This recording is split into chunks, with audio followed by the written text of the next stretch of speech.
Many things to talk about today, plus we're going to get to the mailbag. But before we do any of that, first I want to say thank you to our sponsors over at MackWeldon.com. So Mack Weldon is better than whatever you are wearing right now. They believe in smart design, premium fabrics, simple shopping. They make underwear, socks, shirts, undershirts, hoodies, sweatpants, more quality than you will ever wear. I wear Mack Weldon underwear, and they are just super comfortable. Not only are they super comfortable, they're really durable. You know, you go out and you buy some cheap underwear, and they fall apart in like 5 seconds. You have to throw them in the garbage. Mack Weldon underwear are super durable. I've been wearing them, not the same ones every day, guys, but I've been wearing Mack Weldon underwear for months now, and they feel the same as when they came out of the package. They are also naturally antimicrobial, which means that they eliminate odor. They want you to be comfortable. So if you don't like your first pair, then you can keep it, and they will still refund you, no questions asked. They perform well. They look good. You can wear it in. You can wear it out. When you go home, I don't dress like this when I go home. I actually get into comfortable clothes, and I always put on my Mack Weldon gear. That's the best gear you can have. MackWeldon.com. Get 20% off using promo code Shapiro. That's MackWeldon.com. Use promo code Shapiro, get 20% off. Again, it's spelled M-A-C-K, Weldon, W-E-L-D-O-N.com, MackWeldon.com. Use that promo code Shapiro, get 20% off, and let them know that we sent you as well. Okay, so President Trump, he made a statement yesterday that I was kind of surprised he hadn't done earlier, actually. He said that he was going to give a bunch of money to the Hurricane Harvey victims, which makes an awful lot of sense. The man's incredibly wealthy. And Sarah Huckabee Sanders made that announcement yesterday. And so here is what Sarah Huckabee Sanders had to say about it. Had a chance to speak directly with the president earlier, and I'm happy to tell you that he is would like to join in the efforts that a lot of the people that we've seen across this country do, and he's pledging $1 million of personal money to the fund. And he's actually asked that I check with the folks in this room, since you are very good at research and have been doing a lot of reporting into the groups and organizations that are best and most effective in helping and providing aid, and he'd love some suggestions from the folks here, and I'd be happy to take those if any of you have them. Okay, but so as I said, all he'll good stuff. pledge. Okay, and it's smart for President Trump to do this, obviously. It's good PR. It makes a lot of sense.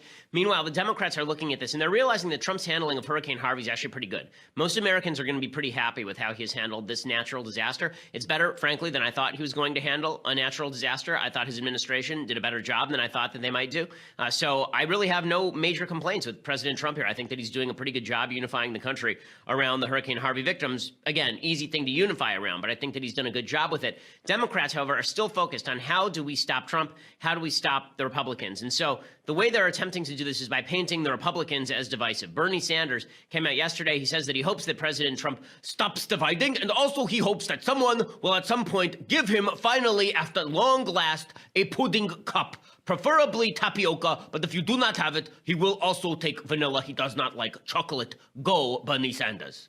That in Houston right now, people don't care whether you're black or you're white or you're Latino or you're gay or you're straight. People are helping each other, which is what this country is supposed to be about. People in Houston are coming together, and hope Trump stops dividing up the American people. Okay, so let's point something out. It's not Trump at this point who's dividing the American people. Trump is responding the way he's supposed to be responding, and it's Sanders who's suggesting the divisions. And when it comes to the divisive rhetoric stuff, when it comes to the idea that Trump is the only one who's engaged in divisive rhetoric, this is not whataboutism, okay? I've been very, very critical of President Trump's rhetoric. I've criticized him for not disassociating himself from the alt-right. I think I've been pretty clear on this for the last 2 years at this point, that I think a lot of President Trump's rhetoric is designed to divide rather than to unite, and I don't like that part of his rhetoric that is designed to do that without actually naming an enemy. So I've been clear about that. That said, the idea that the left has proposed that Trump is the divider and they are the great uniters is absolute nonsense. This is a report from Politico, and it's an amazing report that's going to go unnoticed today, which is why we're going to bring attention to it on this, the most popular podcast on the right in America. So here's the story from Politico. They reported on Friday, the federal government has been worrying about the rise of Antifa. This is this leftist quasi-domestic terror group since early 2016. Not 2017. Like, most people became aware of Antifa in 2017 when Antifa burned a bunch of crap at a Yiannopoulos speech at Berkeley. But Antifa had been very active in 2016. They had engaged in violent riots in Sacramento. There was a riot in Sacramento. We talked to a member of one of the groups that was attending that rally. It was a white supremacist rally. There were a bunch of people who showed up to, quote unquote, defend the rights of the white supremacists. And Antifa showed up ready to do violence. When this happened, it was not covered by the media, but that happened in the middle of 2016 in Sacramento at the state capitol. apparently the federal government has had reports on Antifa since early 2016, even labeled their activities domestic terrorist violence. Do you remember Obama saying anything about it in 2016? Anything? Did he say one word about Antifa or left-wing violence in 2016? No, I didn't think so. So we've gotten 2 years of President Trump must disassociate himself from the alt-right and white supremacist violence. Of course, I agree. Everyone should have no problem doing that, right or left. But the left, including President Obama, hasn't had to do anything until now, right? Nancy Pelosi gave a statement this week talking about how Antifa was bad. Where were they last year? Why didn't they stop this thing when it was rising? According to Politico, quote, previously unreported documents disclosed that by April 2016, authorities believed that anarchist extremists were the primary instigators of violence at public rallies against a range of targets. Okay, again, that language, primary instigators. So the left has played this as though it's a cycle of violence. It's the white supremacists show up with a brick and the Antifa people show up with a bat and they go at each other. It is Antifa that has provoked these clashes. And then a lot of these white supremacist groups, a lot of these alt-right groups show up and they look for violence as well. But the ones who are instigating this largely are Antifa. That's not according to me. That's according to the FBI and the Department of Homeland Security.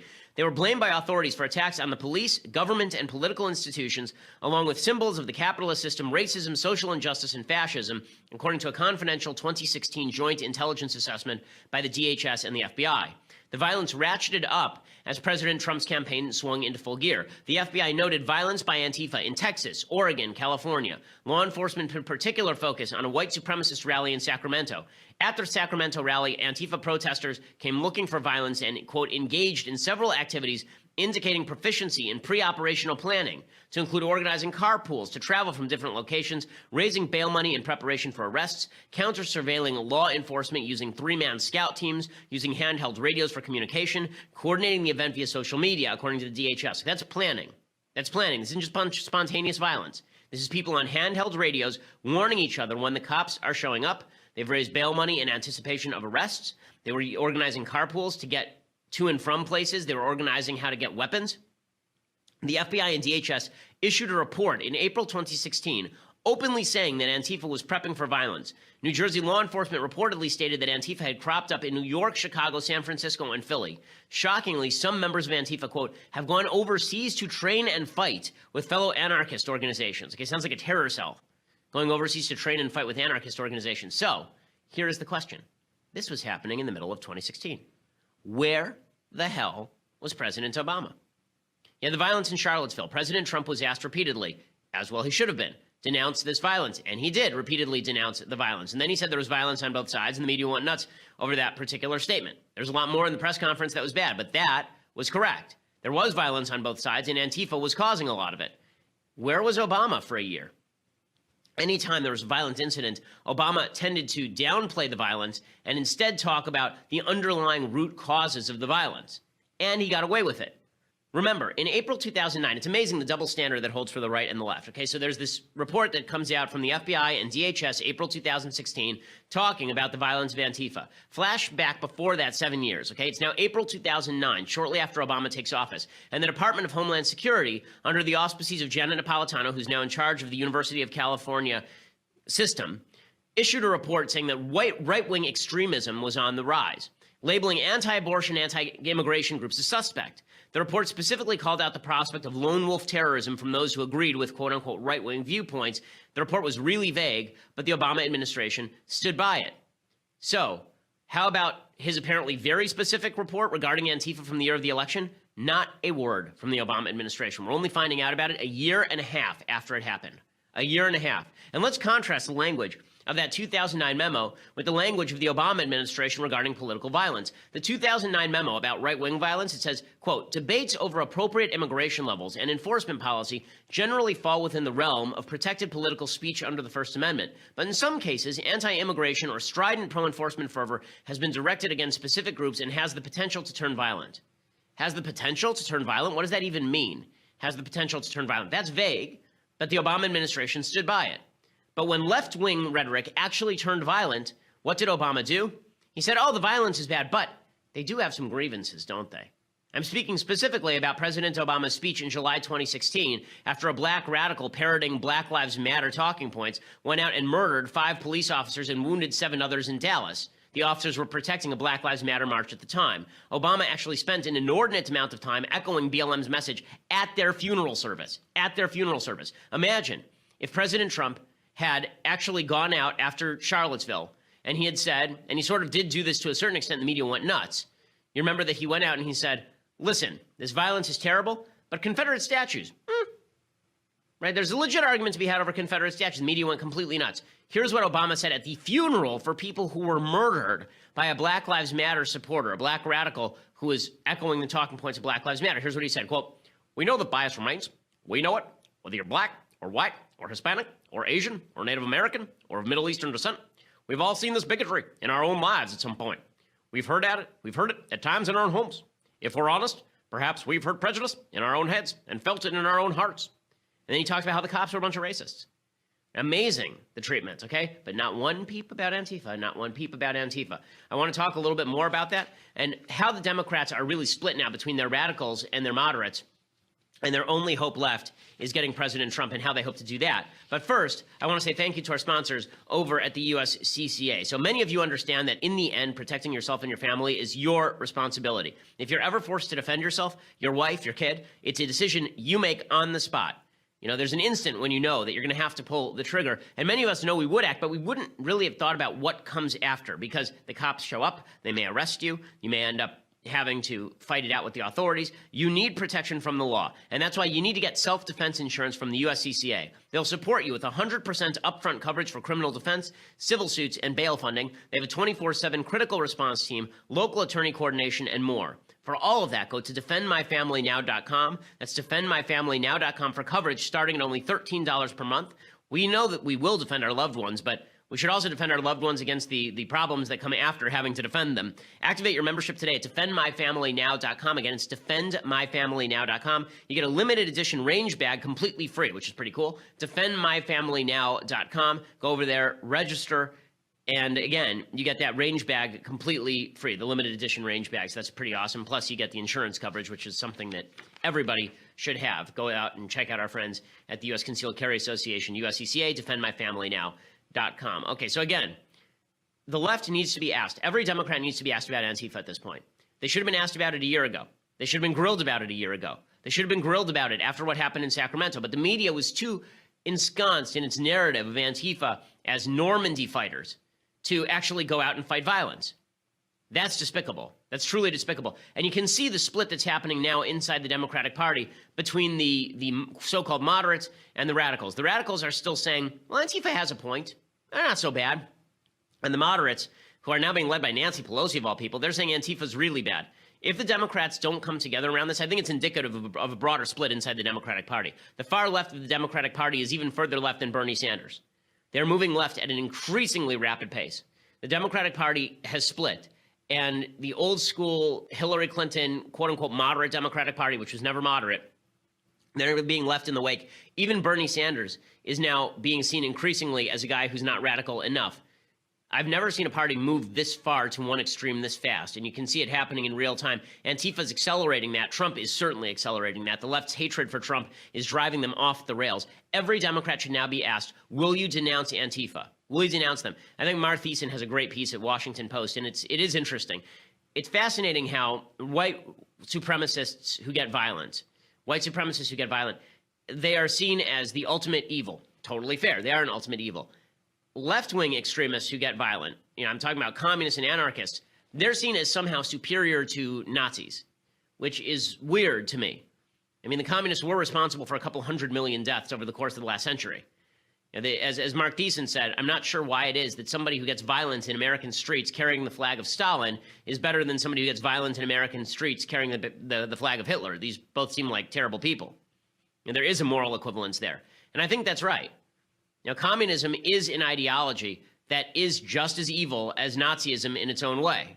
It's not racist the way that Nazism was, but it is certainly classist. I mean, these are people who suggested that people who are bourgeois be murdered. Okay? That you could separate people based on class. It's funny how both of these groups seem to center when it comes down to it. They both come down on the same side when it comes to the Jewish question. Neither of them really like the Jews very much. Stalin wasn't really fond, and neither was Hitler. But it is amazing how we in the United States, we've taken this sort of sanguine view of communism in a way that we never have with Nazism even though they were both at the time cheered by Democrats at the time.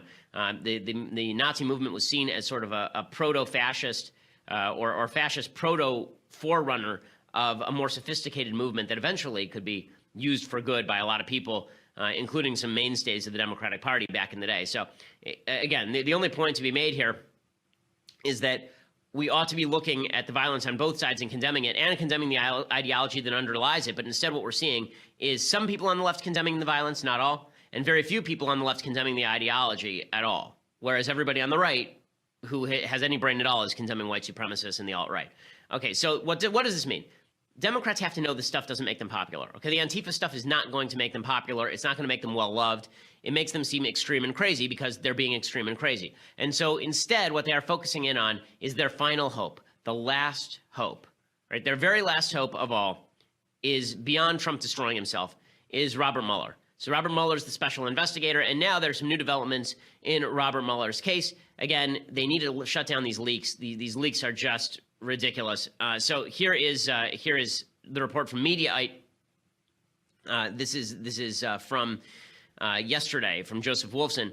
The team of special counsel Robert Mueller is reportedly collaborating with New York Attorney General Eric Schneiderman in its ongoing investigation. According to a new report from Politico, Mueller's team and Schneiderman's office have been in contact in recent weeks, exchanging information and evidence on former Trump campaign manager Paul Manafort and his financial transactions. Anonymous sources familiar with the collaboration have said they're potentially building a criminal case, possibly for money laundering, but no decision has been made whether or not charges will be filed. Nothing is imminent, one source told Politico. As Politico reports, Schneiderman could potentially provide Mueller additional leverage to get Manafort to cooperate with his investigation, noting that President Trump does not have pardoning power over state crimes. So here is the difficulty here. So everybody has been talking about Trump can always just pardon anybody who is convicted or anybody who's indicted. Not true of state crimes. If you are condemned of murder in a state court, you cannot be pardoned by the president. You can only be pardoned by the governor. So what does that mean? What it looks like Robert Mueller is coordinating with Eric Schneiderman, the very political, very left Attorney General of the state of New York, to go after Paul Manafort, who, as I've said before, is pretty corrupt, and then use those state charges as a way to get Manafort to flip on Trump. That could be what's happening here, right? You have Schneiderman charge Manafort in state court and then say, we'll drop those charges if you testify against Trump, and Trump can't pardon Manafort and just get out of that conundrum. That'd be very clever by Mueller if that's what he intends on doing. But it's very dangerous for President Trump, obviously, because sitting around waiting to have your former campaign chair indicted at the state level and then see where that ends up is very dangerous game. A lot of people are suggesting that based on this, Trump should fire Mueller. That would be the biggest disaster of all. Right now, there's a game of chicken going on. Mueller's going as far as he can, almost daring Trump to fire him. If Trump fires him, all hell will break loose. It's going to be very difficult for Republicans to stand up in the face of President Trump firing the special investigator who's looking into election corruption. That's not the only story involving Mueller today. According to Betsy Woodruff from the Daily Beast, special counsel Bob Mueller has teamed up with the IRS. According to sources familiar with his investigation into alleged Russian election interference, his probe has enlisted the help of agents from the IRS's Criminal Investigations Unit. This unit, known as CI, is one of the federal government's most tight-knit, specialized, secretive investigative entities. It has 2,500 agents focusing exclusively on financial crime, including tax evasion and money laundering. The IRS does have access to Trump's tax returns. Potential financial crimes are a central part of Mueller's probes. That is part of the thing. Trump has said in the past that that would be the red line for him, is if Mueller started looking into financial dealings of his family, and Mueller said, screw that, I'm looking wherever I please. And there's a problem, too, which is that Trump has not actually staffed up the IRS, right? Trump has not actually staffed up the IRS. This is according to the Daily Beast. The team-up between the IRS and Mueller probe could come with political complications. Mueller has already taken some criticism for the number of Democratic donors on his team. Those critiques intensified yesterday after the announcement about Schneiderman. Also, it is pretty clear that Trump has not filled out a lot of the senior positions at these particular agencies.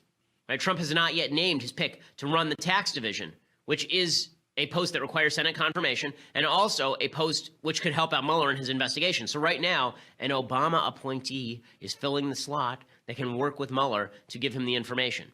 So Mueller can get all the dirt that he wants right now.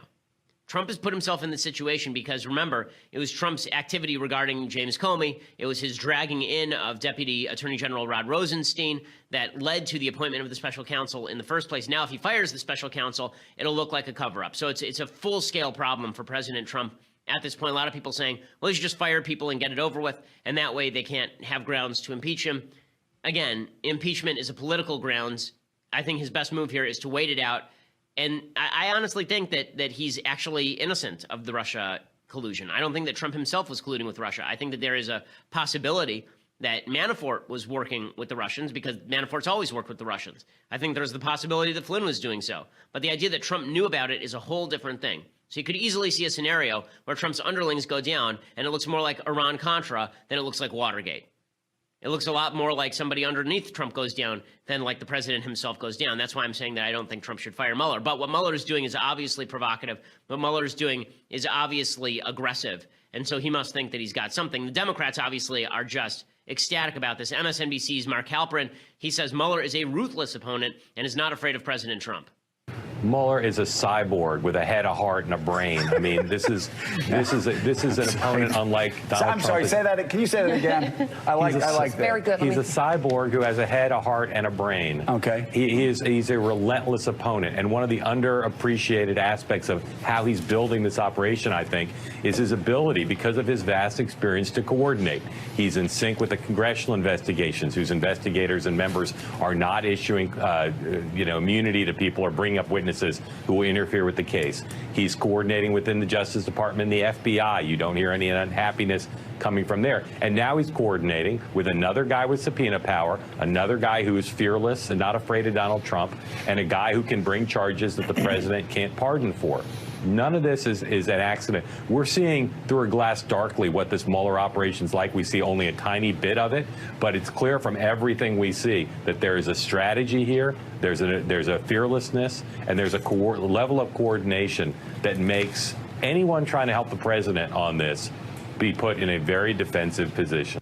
Okay, so you can see the excitement from the media and all this, and we'll talk a little bit more about the excitement from some fake news people, like actual fake news people, in just a second. But first, I want to say thank you to the sponsors over at Tides of History. This is a brand new podcast. It is just fantastic. Google Tides of History for more information. Okay, so what is it? It's all about why we have states, countries, taxes, wars. All of these institutions go back hundreds and hundreds of years. When did globalization start? Why does practically every government on earth follow the same basic organization? Wondery has a new podcast from PhD historian Patrick Wyman. He also happens to be an MMA analyst, by the way. It's called Tides of History, and it answers these questions. He looks at the time periods covering the fall of Rome and the rise of the early modern empire, so about 1350 to 1650. He talks about the roots of the modern world, where all of these sociocultural structures we interact with came from, why do we have states? All of these questions can be traced back to this particular period. It's really entertaining. He breaks down what could be dry history into really fascinating stuff. If you love learning, and I do, then you need to go check out Tides of History, Wondery's new podcast, Tides of History. Really fantastic. Go listen to the first episode on Apple Podcasts or wherever you listen to podcasts, and Google Tides of History for more information. I do highly recommend the podcast. It really is quite good. I like listening to other people's podcasts. I recommended one yesterday. This is the one that I recommend today, Tides of History. I would recommend it, by the way, whether or not they were a sponsor, because it is that good. It's a very, very good podcast. Tides of History. Go check it out over at Wondery or any other place that you can get your podcast. Okay, so I want to talk some more about all of this. Plus, I want to get to the mailbag. But for all of that, you're going to have to go over to dailywire.com right now and become a subscriber. For $9.99 a month, you can subscribe to Daily Wire. You can get the rest of this show live. You can get the rest of Andrew Klavan's show live. You can get the rest of Michael Knowles' show live. All three of those shows are huge and growing. You can also get the website ad-free. Later, when we post those shows, all of the ads are taken out, so you can listen to the shows ad-free as well, which is pretty cool. Plus, if you go over and get an annual subscription right now for $99 a year, you get this, the finest of all tumblers, the Leftist Tears Hot or Cold Daily Wire mug. It is unsurpassed in its quality. Unsurpassed. Okay, nothing finer has ever been created on this earth. Hey, there are diamonds that could not cut this thing. It is just unbelievable. Leftist Tears, Hot or Cold, the Daily Wire. By the way, if a diamond doesn't cut this, it's not a real diamond. In any case, Leftist Tears, Hot or Cold, you get that for $99 annual subscription. Go check it out. Or if you just want to listen later, go over to iTunes or SoundCloud. Make sure you subscribe. Leave us a review. Always helps us with the rankings on iTunes, and we always appreciate it. We are the largest conservative podcast in the nation.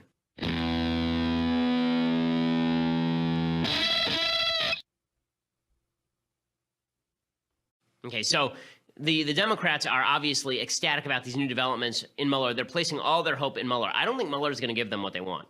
I don't think this is going to come down to some major indictment of President Trump or even anyone who is super close to him. But you can see the excitement on the left. They're so excited. They think that finally there will be a magic bullet. Okay, when you are relegating to hoping that a magic bullet is going to take out the president, I mean literally. When you're relegated to hope, I shouldn't say magic bullet in association with presidents because that's actually a thing with JFK, but when you're relegated to hoping that something bad is going to take the president out, like just some random event is going to take the president out, some random story, then you're in serious trouble. I know this because there are a lot of people on the right who are attempting to push the birther story back in 2012, hoping that suddenly there would be evidence that Obama was not actually eligible for office and then he'd have to leave office.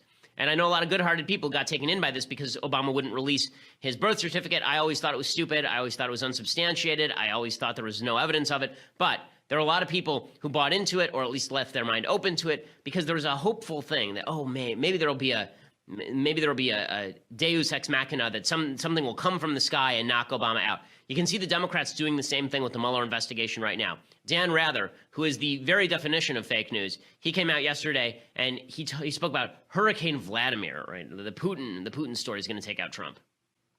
And what you're seeing time after time is a president who is within himself seized with fear.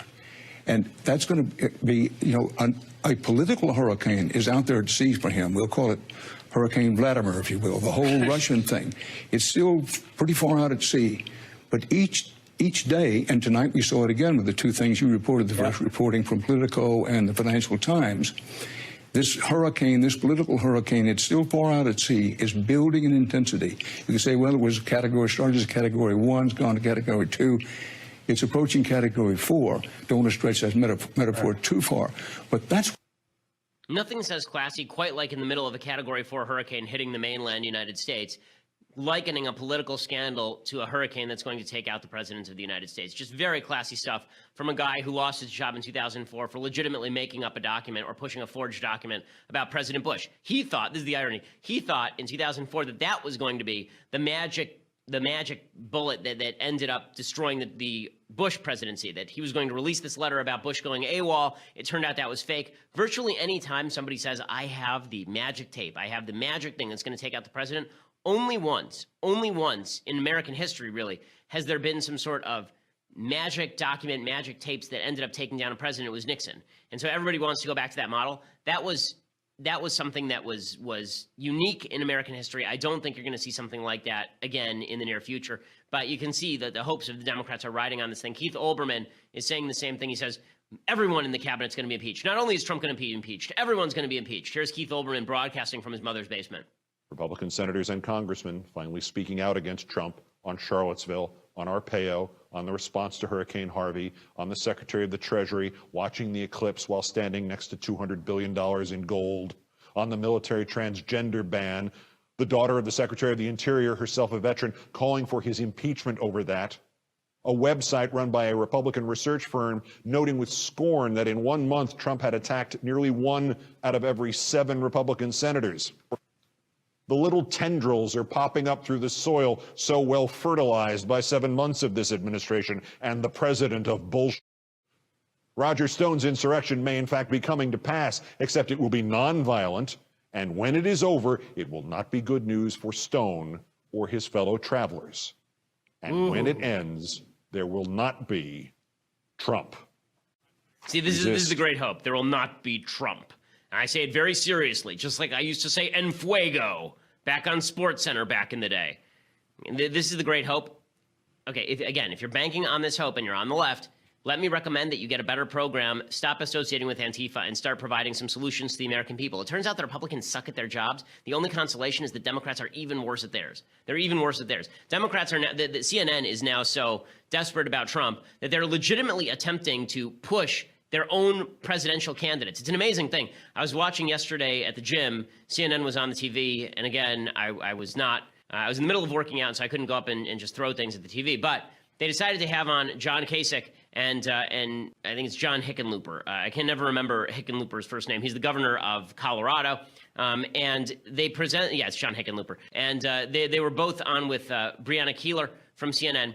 And Keeler actually presented to them. They're presenting their joint healthcare plan that's going nowhere because no one cares what these guys have to say because John Kasich is a wadded up piece of paper you stuck in your pocket and it went through the wash. And John Hickenlooper is like a slightly weirder version of Gary Johnson. And so they're both sitting there, and CNN actually proposes to them on the air that they should run a joint candidacy for president, a bipartisan candidacy for president.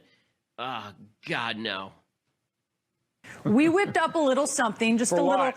Just, Running for what? You know, not dog catcher. Okay. What is it we're running for? Well, you know, the big White House. So we whipped up a little something. It's just a little poster just to give you a taste of what it would look like. So I don't know. Isn't that a little enticing, Governor Kasich? And then Kasich went on to avoid the question. He said, oh, no. You know, I'd have to talk to my wife about that. And the only reason they're even proposing these stupid healthcare plans is because they want to run together, or they want, like, would anyone take John Hickenlooper seriously as a human running for president? I mean, look at the guy. You really think that's going to be a thing? The loop de loop 2020. Like, that's going to be a thing. Kasich tried to run last time and stayed in long enough to get Donald Trump nominated. And everyone dislikes him because he's a jerk. I mean, I've been told, I've been informed on very good information that his father is a mailman, but that's about all that I know to recommend him. Yeah, but this is how desperate the media are. Now they're trying to push Kasich Hickenlooper as an alternative to the awful, crappy 2020 Trump-Kamala Harris race that is sure to come. Ugh. Okay, so with all that happening, Trump this morning tweets out that he's basically been targeted by forces beyond his control. The truth is that there is some of that happening. Okay, there's now a story out that transcripts reviewed by the Senate Judiciary Committee reveal that FBI Director James Comey had decided months before the FBI's investigation into Hillary Clinton concluded that he would not recommend criminal prosecution. GOP Chairman Grassley, Senator Lindsey Graham, they all requested all the records related to Comey's firing. In the transcript, the FBI's principal deputy general counsel of national security and cyber law, Tricia Anderson, told the Office of Special Counsel that Comey had drafted a statement in early May that he would later give in July 2016 that legally exonerated Hillary Clinton. So he already decided he was going to exonerate Hillary Clinton long before FBI agents finished their work. Okay, that'd be good enough reason to fire him right there. Comey was always a bad FBI director, and that is just more evidence of it. So when Trump says that he's been victimized by a system that's in place, clearly that's the case. And that, by the way, will be his defense to anything that Mueller comes up with, which is why I say it's not necessary to fire Mueller, because I don't think that there are going to be enough Republicans who even jump on board. As long as it seems that his investigation has been compromised in any way, I don't think Trump has tons to fear from it. I actually really don't. I think there'll be a lot of bad headlines, but I don't think that he gets impeached over anything that Mueller has to bring unless it clearly implicates the president directly. Okay, time for some things I like, things I hate, and then we'll do some mailbag. So, things I like. We've been doing philosophy all week. So this is one of my favorite philosophical books, as you probably could have guessed, Machiavelli's The Prince. So this is a book that has gotten a very bad rap. It's short. It's very readable. It's fascinating. Written by Niccolo Machiavelli from back during the Renaissance in Italy, and he was trying to get a job, basically. I believe it was with the Borgias, and he was trying to make it clear to them how he thought they should govern. He was trying to give his own book of little political advice. People identify Machiavelli as like this evil, sinister guy who's trying to manipulate circumstances. He was actually a proponent of what he called virtù. Okay, virtù is like virtue, but it doesn't mean like saints who sacrifice themselves necessarily. Virtue, according to Machiavelli, means a certain quality of manliness that allows you to uphold the principles for which you stand. So virtue isn't just the values that you hold, it's how you go about defending those values, and sometimes that requires a certain degree of ruthlessness. This is the handbook, obviously, on political ruthlessness. Every political science major has read it, as every political science major should. It is very readable. It's very readable. So I tried to recommend philosophy that's readable, which is why I'm not recommending Hegel or Kant. But Machiavelli is very readable. The Prince, it's a terrific book, and it's a very short read. It's like 120 pages, very short. Okay, time for some things that I hate. So, things that I hate today. I'm going to show you two police videos. I hate both of these police videos, but I want to explain why I think the media jumps on one a lot more than they jump on the other. So, there's one police video that comes courtesy of this department. I believe this is in Georgia. There's a police officer, and he pulls over a woman, and she won't get out of her car. It's in Cobb County, Georgia. She won't get out of this back in July 2016. It just broke, I think, yesterday. And she won't get out of her car, and she says, and he says, why don't you take your phone? I'm arresting you. Why don't you take your phone and call up your, and I want you to call up your boyfriend or something to let them know that you need to be bailed out. And she says, I don't want to take my hands off the steering wheel because I've seen all the videos. And apparently she's a drunk driver, and she was drunk and kind of belligerent and wouldn't get out of her car or anything. And so the cop jokingly says, well, you got nothing to worry about because we only shoot black people. Right? Okay, so idiot. Terrible thing to say, obviously. But does he mean it literally? I mean, I'll let you watch the tape. It doesn't seem to me that he means, yes, we literally go around every day shooting black people. It sounds to me like he's got a drunk woman in the car who's being an idiot, and he thinks he's joking with her to try and get her off her guard. And so he says this stupid thing sarcastically like, you got nothing to worry about. We shoot black people. Ha, ha, ha, ha, ha. Right? The same way that Steven Crowder and I make Jewish jokes. Right? He's making a joke about how cops are racist. That seems to me what this actually is. He got fired over it. Here's the actual tape. Go ahead and call them. I'm going to take you to jail, and I'm going to impound the car. Before that, No. I can't call them if you don't open the door. Why can't you? Because I will not put my... Use your phone. It's in your lap right there. I just don't want to put my hands down. I'm really sorry. You're just really wrong. No. I've just seen way too many videos of cops. But you're not black. Remember, we only kill black people. Yeah, we only kill black people, right? Okay, the right at the end is the dead giveaway that he's being sarcastic. But it doesn't matter. Obviously, you can't say this sort of thing because that's asinine. But he ends up being fired, and this is supposed to be some sort of indication that the police know they're institutionally racist. I guess you can read it that way. That's not how I read it. I mean, it seems to me pretty obvious from the tape that what the guy is doing is the lady says, I've looked at all these videos, and he's saying, yeah, you've looked at the videos. I know, we're all terrible, but we only kill black people, even according to the videos. So, get out of the car. Right, or use the phone. So he ends up being fired for this. This is a national story, okay? This led NBC News today. Here is a story about cop malfeasance that to me is significantly worse because this woman was a criminal and she ended up going to jail. This particular case comes out of, I believe, Texas. Oh, no, I'm sorry, Salt Lake City. And this is a video of a woman named Alex Wubbles. She is a nurse. And there was I have to give the backstory. There was a driver who was trying to get away from the cops. He was speeding in his truck trying to get away from the cops. He crossed over the median line, and he plowed headlong into a Mack truck. He was badly burned. He was in a coma, basically. And the cops come in. They're trying to absolve the other driver in the crash. They come into the hospital, and they say, we want to take his blood.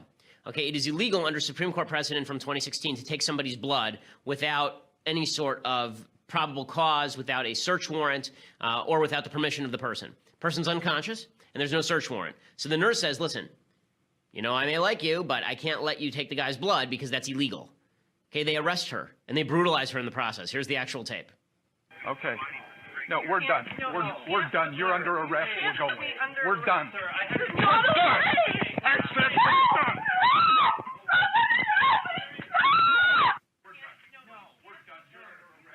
Hey, we're done. Sir, I had a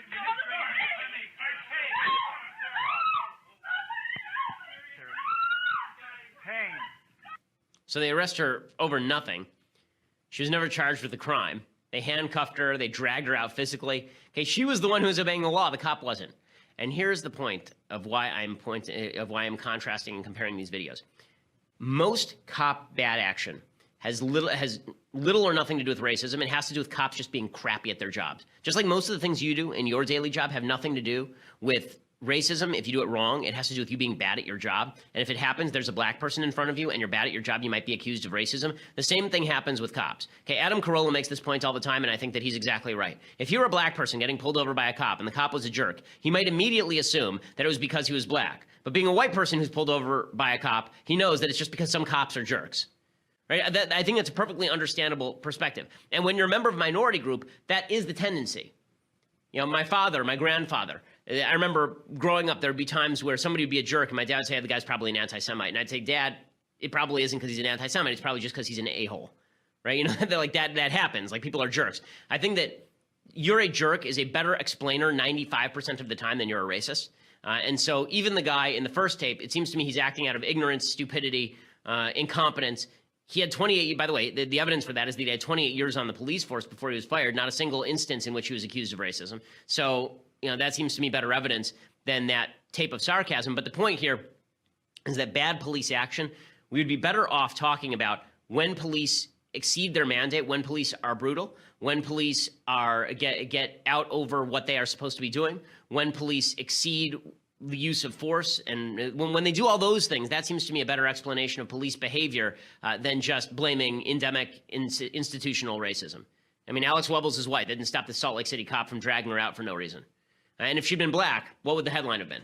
Right? If Alex Webbles had been a black lady, the headline would have been completely different, right? It would have been white officer drags black woman out of the ER. Black Lives Matters would have been marching. We would have been told that this was just unacceptable racism from the Salt Lake City Police Department.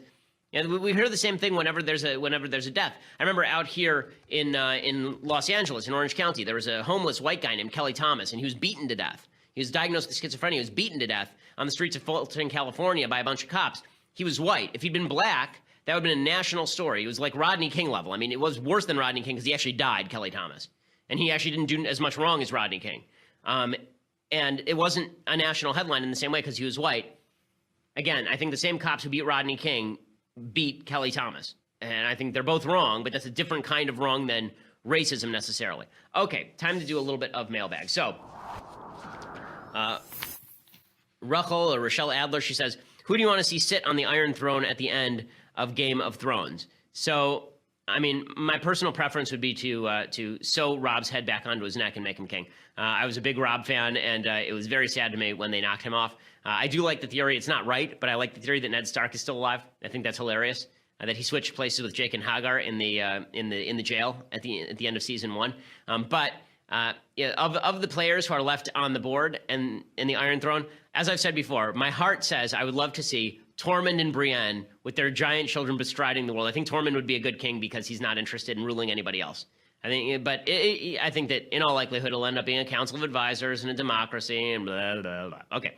Janet says, hello, Ben. How do you think we can encourage young millennials to marry and understand the importance of the nuclear family? What steps would you insist on taking when you have the culture, especially Hollywood and the media, teaching us that marriage and family are unnecessary? Well, I think that the first step that we can take is when kids are young, model great marriages for them. Model great marriages for them. TV is modeling why it's great to be single, and it's all a lie, okay? How many single people do you know who are really happy about being single? Like ecstatic about being single? Not that they're happy, they can be happy, but I mean just like about that aspect of their life. They're like, yeah, you know what? I love being single.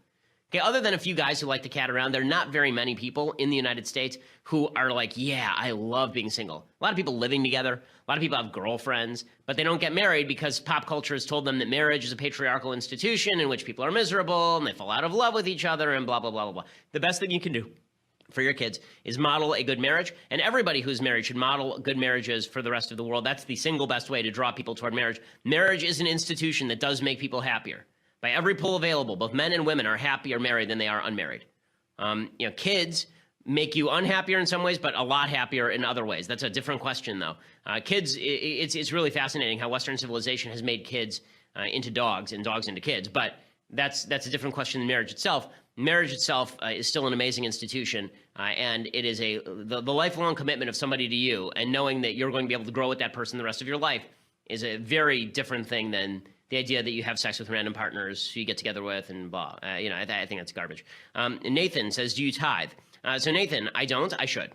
Okay, this is one area where I come up short in my own religious observance, and I am moving toward it. I met with my financial planner the other day, and we are going to start laying out some money toward that goal. Josh says, Ben, what is your position on right-to-work laws, and what is your prediction for the future right-to-work laws in America? So right-to-work laws are great. Right-to-work laws basically state, for those who don't know, that there are a lot of laws on the books in places like California, there was in Wisconsin, there is in Ohio, that if you want to work for the police department or the fire department or the teachers, you have to be unionized. You have to work for the teachers union. So you can't actually be employed by the state of California as a full-time teacher without being a member of the teachers union. That's nonsense. It's garbage. It's collusion. It should be illegal. Right-to-work laws basically say that you do not have to be a member of any union in order for you to work, and also that they can't confiscate your wages. I mean, the unions have the government so sewn up. There's a great book called Shadow Bosses by a friend of mine named Mallory Factor and his wife Elizabeth about this. There are a bunch of states that actually remove, the state will do this. When they pay a paycheck to a teacher in California, they actively remove your union fee out of your paycheck and give it to the union. Okay, the union's a private organization. That's insane. That's like if I went to all of my employees and I said, listen, we have a charity fund over here, and we're going to use that charity fund for a bunch of nice things. And you have to give to the charity fund. And then the state says, okay, well, when we collect your taxes, we're going to take out a little extra and give it to your employer. Okay, it's totally nuts that this is how it works. Right to work laws are a good thing and ought to be pushed. Alexander says, do your kids believe in the tooth fairy?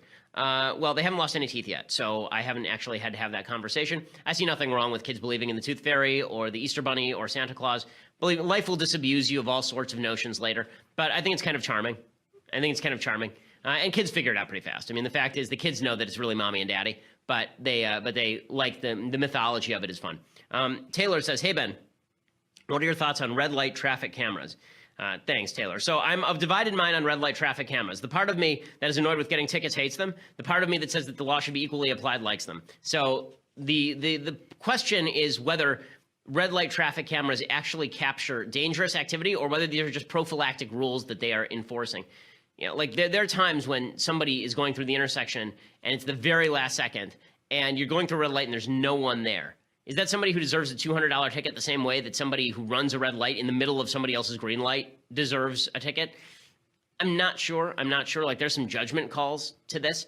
But if you want an equally enforced traffic law, I think that it makes sense. If you want a safer, if you want a safer, traffic regime, then you would have equal application of the laws and having cops sit around. It seems, let's put it this way, red light traffic cameras are a much better idea than hiring cops to sit around your intersections instead of policing actual crime. This has been a pet peeve of mine with the police for years. That has nothing to do with the officers. I mean, the other day I was pulled over right near the office a couple months ago. I was pulled over near the office and I said to the police officer, thanks for everything else you do.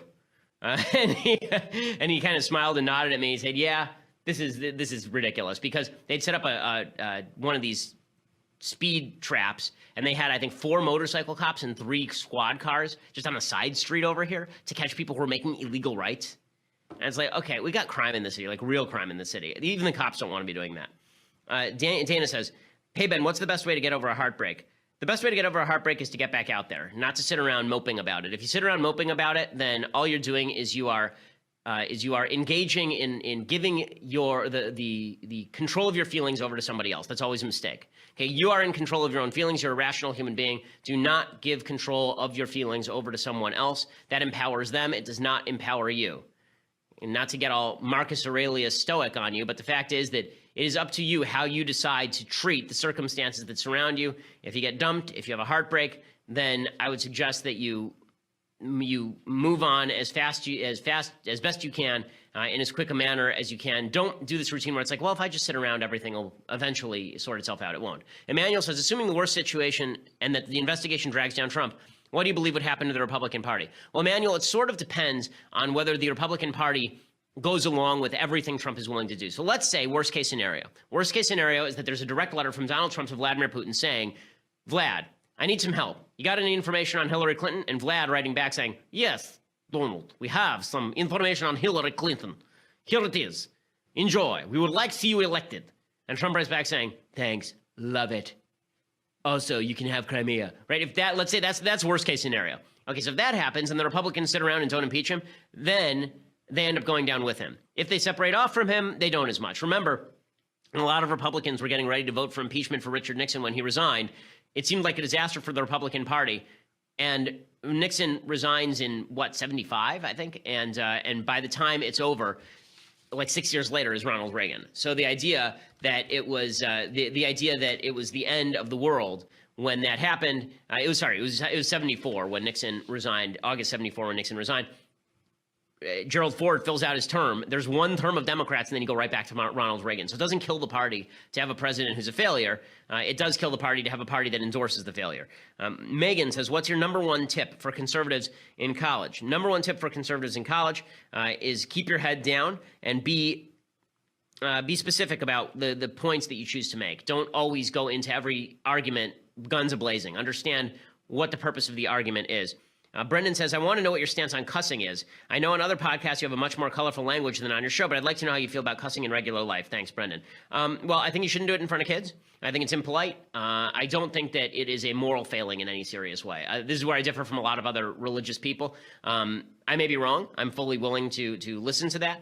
I think that there are times when the use of particular language is necessary and appropriate. I think everybody does overcurse, but I don't think that it's a deep abiding problem in society. That let's put it this way. I think that the overuse of the F word by everyone now, like when I was growing up, no one used the F word ever. It was just a thing. You didn't use the F word. Now everyone uses the F word. I think it is a laxity in moral standards that has led to the laxity in language.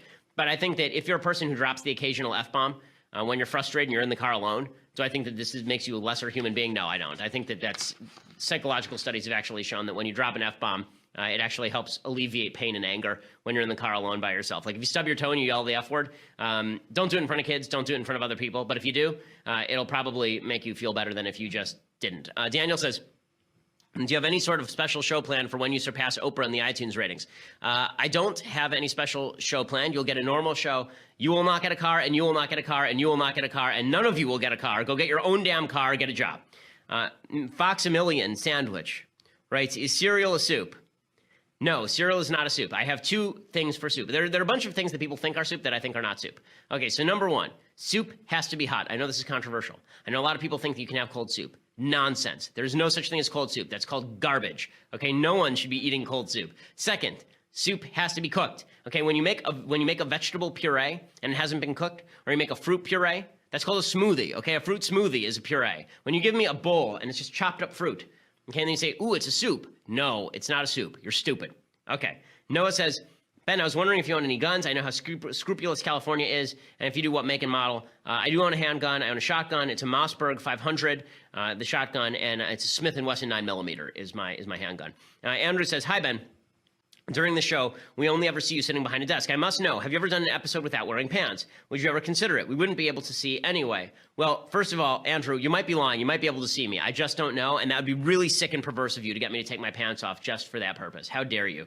Second of all, I was implored to wear shorts the other day because it was 197 degrees in the studio. It was really hot 2 days ago. I came in pants anyway. This is the difference between me and Michael Knowles and Andrew Klavan. I came in pants. Andrew Klavan came in pants. Michael Knowles came in naked and then stripped off a layer of skin so he could be more naked.